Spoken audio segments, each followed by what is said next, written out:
On this New Year's Eve, there's some developments in the gun control debate with opponents of a new expanded gun background check law in Washington state filing federal lawsuits asking a judge to block part of it because the suit claims the law is too vague. The law creates a universal background check for all sales, including those made online or at gun shows. It also requires checks for all transfers, including guns that may be loaned or even gifted. Joining us now, Dan Schorr, former prosecutor and associate managing director at Kroll & Associates. Jonah Spilborg, former prosecutor and defense attorney. First to you, does this make sense?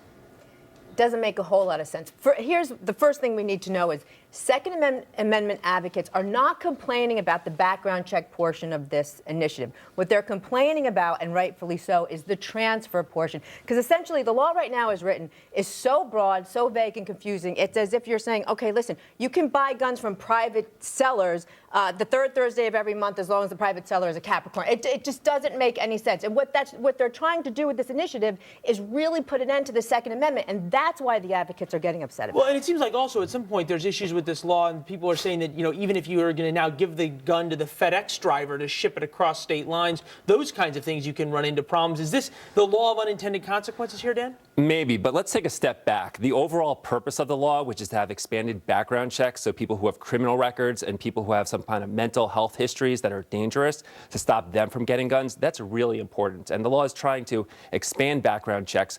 We have the problem of straw purchasers in a lot of places where someone who can legally buy a gun will buy it and then transfer it to someone who can't get a gun. So we need to fight against that. Now, there may be some vague parts of this law that need to be changed and reformed, but it's important that we do fight against people who have problems getting weapons and then hurting people. Well, you say fight against this. This passed by popular vote in Washington state by about 59%. It was on the ballot in November, and it was right after a shooting in that state. So, Jonah, the people say they want this, and now all of a sudden you're going to say, oh, no, it's vaguely written, so we're going to disavow it? People say they want it, but they don't know exactly what they want. When we have a knee-jerk reaction to the tragedies that we've seen in this country in the last couple of years, I'm not debunking that, but we have to be smart about it because you can't end run the Second Amendment to keep a bunch of wackos from committing mass murder. The other part of this problem is what makes you too mentally ill to own a gun? If you have a Prozac prescription, can you legally own a gun? Do you have to spend time in an asylum and then you can't own? Like where is that happy medium? Who should decide this, Dan? Should this be decided by the courts in terms of this kind of lawsuit, or should this be decided by the voters themselves? Well, the voters can bring the law forward through a ratification process, which they did, voter initiative, but then the legislature, which reconvenes in January, can tweak it, and they probably will look at it again.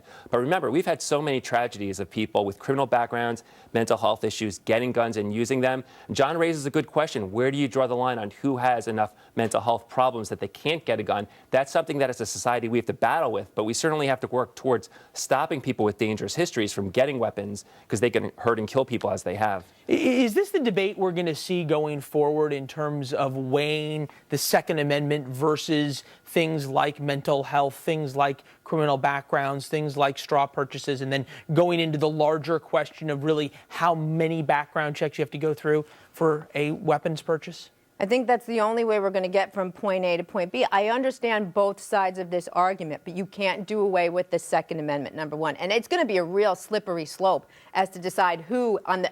You can say criminals can't have guns. We all get that, fine. But as far as your mental capacity, that's going to be the real argument going forward. Well, and then obviously, whether you have a criminal background or not is a very clear yes or no answer. Essentially, you have a felony conviction or you don't. Whether you're mentally incapacitated, as you brought up, is a much more difficult thing. Dan, I'll give you the last word. Right. How do you determine that? We say we don't want mentally ill people to have guns. That seems like a very complicated answer to a pretty simple question. Well, that's complicated. There are certain obvious examples. If someone has expressed violent thoughts or has been put in some kind of inpatient psychiatric facility and has shown dangerous tendencies, that person should not have a gun. And remember, this has background checks in this law for private transfers, so it expands who's going to be subject to a background check. Now we can tweak what exactly are in those and also checks. Somebody who's a seller, then a private citizen, who if I'm going to sell it to you, I've got to get a background check on you. Obviously, that seems to that's a lot of logistics to get through as well. Right. Now the legislature can tweak how those background checks are conducted, but they're expanding background checks to more people who should be the subject of those background checks. All right, Dan and Jonah, thanks so much for being here. Happy New Year's